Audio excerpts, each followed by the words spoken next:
Welcome, Lumineers and fans of the happiest card game on Earth. It's been a rollercoaster couple of weeks here, and it's seemingly full steam ahead with the Lorcana reveals. So let's take a look at all of the stuff that we've seen at the start of July. First up, we're heading back to the end of June, actually. 27th of June, IGN dropped a Lorcana article, and in it we got Demigod Maui. He's an 8-costed inkable 8/8 with 3 lore in steel with the classifications Storyborn, Hero, and Deity. And that's it, he's a vanilla. It's quite weird to say on such a huge card with 3 lore, but so far at least this guy does nothing more than come down and go swinging for lore and be very difficult to remove. We're still waiting to see hero and deity payoffs that I'm sure we will see, having now seen a lot of villain or musketeer stuff, but as it stands, Maui is just a big old brick. Just the very next day, on June 28th, we got an article from The Nerdist with 3 new cards, the first one being a 4-costed non-inkable 3/3 for 1 lore in Sapphire,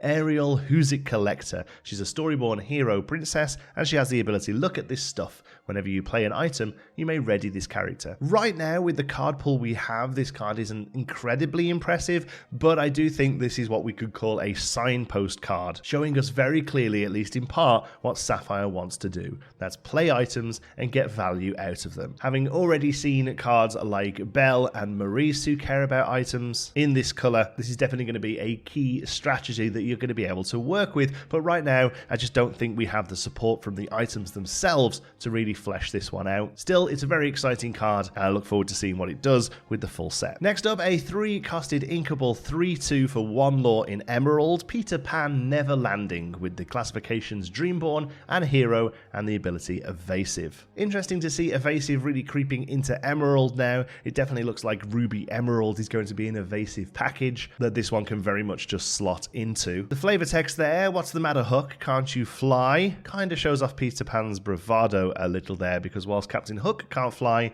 his cannonballs surely can, and this thing gets taken out pretty easily by a Fire the Cannons, which I think is an absolute flavor win. But otherwise, at the moment at least, evasive is an incredibly strong keyword, which perhaps will get a little weaker as we see more targeted removal and AoE damage that I'm sure we're going to be seeing soon. And finally, from the Nerdist article, we had a 1-costed inkable 1/2 for 1 lore in steel, Simba Future King, with the classifications Storyborn, Hero, and Prince, and the ability Guess What. When you play this character, you may draw a card, then choose and discard a card. A relatively solid 1-drop in steel here. I would certainly probably choose this over something like Maleficent's Goons. It does have a slight problem of being drawn later in the game and perhaps being the only card in your hand. Then when you play it, all that's happening is that you're just milling yourself. You're just taking a card and placing it into the discard for no real reason. So pretty great earlier in the game when you're filtering through your deck to find some of your combo pieces, but could be a little bit dead later in hand. Really depends on how much card draw we see in steel and the colours that you want to play with steel. Sorry, 4 cards from Nerdist, not 3. This is a 4-costed non-inkable 0/4 for 2 lore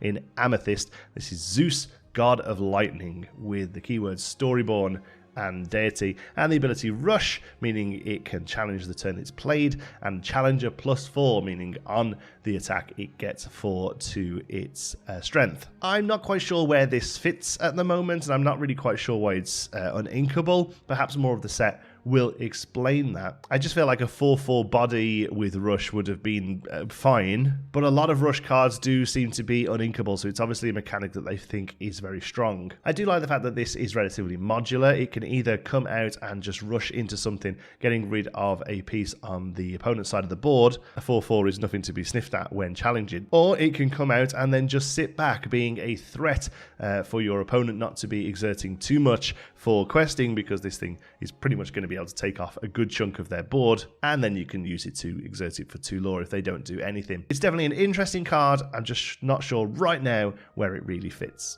And then from Comic Book, we got another new card, Donald Duck strutting his stuff. He is a 5-costed inkable 4/3 for 2 lore in Sapphire with the classifications Dreamborn, Hero, and Inventor. He also has the ability Ward, meaning your opponents can't choose this character accepts challenge, so there can't be any item shenanigans or actions that are going to remove Donald from the board. Donald is overall a pretty solid card, although I do think that he is a little overcosted at 5. Again, Inventor is a classification that we're seeing pop up on a lot of stuff, And I think perhaps, even though Donald Duck here doesn't mention items, I do wonder whether there is going to be an item/inventor deck that is maybe boosting Donald up with other items and therefore warranting his slightly more expensive cost. But incredible art and overall a really good body, but a 5-costed card that would quite easily be taken out by something like a Forceful Duelist being a 1-cost, that's a slight worry. In an attempt to keep these videos under a relatively solid time, I'm actually going to be splitting this one into 2. These 6 cards revealed just now